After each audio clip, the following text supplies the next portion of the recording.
దేవుడు నీ విక్టరీ కోసం ఎదురు చూస్తున్నాడు. దేవుడు నీ విజయం కోసం ఎదురు చూస్తున్నాడు. ఏ సమస్య అయినా, ఏ ప్రతికూల పరిస్థితి అయినా నిన్ను ఏలుబడి చేయడం దేవుని ఉద్దేశం కాదు.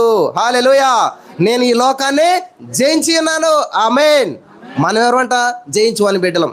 ఆదాము ఓడిపోయాడు ఫస్ట్లోను. కాబట్టి దేవుడు ఏం చేశాడు?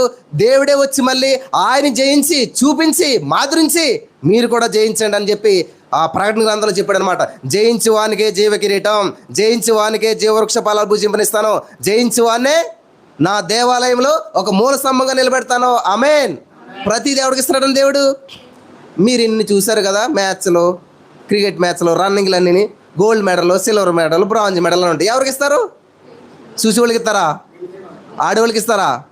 ఆడేవాళ్ళు అందరికి ఇస్తారా? ఆడేవాళ్ళలో ఎవరైతే గెలిచారో వాళ్ళకే బహుమతి. హల్లెలూయా. దేవుని ఉద్దేశం ఈ లోకం అనేటువంటి మరి యొక్క ప్రాంతంలో నువ్వు ఆడాలి, గెలవాలి, విజయం పొందాలి, అద్భుతాన్ని స్వతంత్రించుకోవాలి. ఆమేన్. అందుకనే పౌలు గారు ఏమంటే తెలుసా? బహుమానం పొంది రీతిగా నేను పరిగెడుతున్నాను. పరిగెడతాం కాదు, పరిగెడుతున్నారు అందరూ, ఊరుకుల పరుగుల జీవితం అందరిదేనే, కానీ బహుమానం లేదు.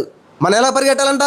ఏదో మన ఇష్టం వచ్చినట్టు కుదిరినప్పుడు పరిగెడతాం కాదు. ఖచ్చితంగా నేను బహుమానం పొందాలి అంటే ఎలా ఉండాలి? అందరికంటే ముందు ఉండాలి, అందరికంటే ఫస్ట్ ఉండాలి. ఆమేన్. అందుకనే నేను ఇన్నాళ్ళు పరిచర్య స్టార్ట్ చేశాను, ఇన్ని మీటింగ్స్ పిలవబడ్డాను, కానీ ఎప్పుడు కూడా ప్రసంగ టైంకి స్టేజ్ ఎక్కడం నాకు తెలియదు. ఏ ఒక్క విశ్వాసం రాకముందే నేను ఉంటాను. హల్లెలూయా. ఎక్కడిది రివలేషన్ అంటే యేసుప్రభు వారిది అనమాట. సమర స్త్రీ వచ్చాక యేసుప్రభు వెళ్ళాడా? యేసుప్రభు వెళ్ళాక సమర స్త్రీ వచ్చిందా?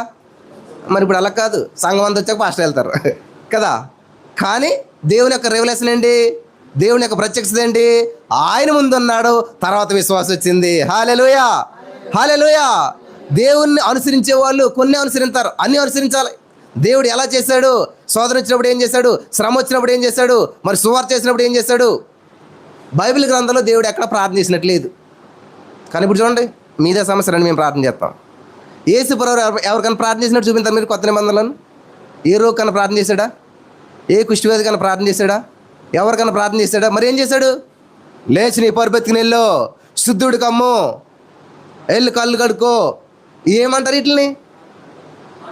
ఆర్డర్. హల్లెలూయా. అధికారం. అధికారం ఏం చేశాడు? మాట్లాడాడు. ఎలాగా? రాత్రి అంతా ప్రార్థన చేశాడు, పగలంతా అధికారాన్ని చలాయించాడు. హల్లెలూయా. హల్లెలూయా. ప్రార్థన చేయకుండా ఏమీ జరగదు, కానీ ప్రార్థన రహస్యం, ఫలితం బహిర్గతం. ఆమేన్.